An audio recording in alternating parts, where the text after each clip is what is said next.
Manusia akhir jamun dan permun pegak desa. Asai penting benang pun dumpu gekeng dan gekira. Contoh tabu hayah ngenmi yang korupsi peng negara. Anak trau-trau balum bili pada hai gaji ubi raya. Anak guna nesuk peci titel haji ho kena bah. Menyemantang ne korupsi nesut peci nilhap honda. Mah nesuk kedai peci nejuk lepek kuali mai darah. Yang lun pegah ledat bukti kan provokasi hai cedera. Menyajamun yang korupsi tok pak waki 02. Ikon cit mandum ya lun teki nyata gaji le cit demah. Tapi jino penyakit korupsi hayah ngenmi merajalela. Tu apa gesi kam lai. Tapi hai mi nau hana. Kampung yo hana sama kampung lun cit. Gagak tak apa gesi. Maka bacut ulun pesan dengar rijang hai cedera. Nyekan hak draw bek takuran. Desa hai bang ubi raya. Anak guna anu sembahyang menyepengnya ni tim subah. Ate mati tinggal kiban dan kuburan ego siksa. Kupu kaya ngana tanyan oh neriwang kentan ba.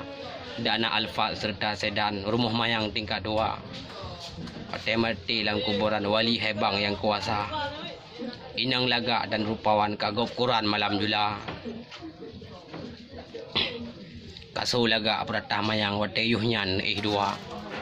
Tapi jino go pola pengannya tipa bahan kali kata yang ada secit tok gawang tapi penyerang kamu duka kata sedih lang kuburan darah rupawan inang rupawan go bilanya memang pantun agak lancang atau rakan baju gata menyelembut panen acan cik bersimban laju dah aja urang kaklau tamah tungang serta lihnyan kurang aja rugo dakwah di tiap malam menyeiman dalam dada hanya ino bacun nazam untuk rakan la ilun bah oleh getun al mukarram tak baca nazam sampai podua.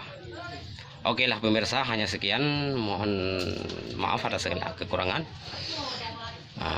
Marilah kita bergabung bersama kami di Pamurah Pantun Mutiara FM Bernun. Nyo hanyalah secara global yang lu tuan baca. Nanti akan kita baca secara rincian. Okeylah, hadanallahu wa jazakum ajmain. Assalamualaikum warahmatullahi wabarakatuh.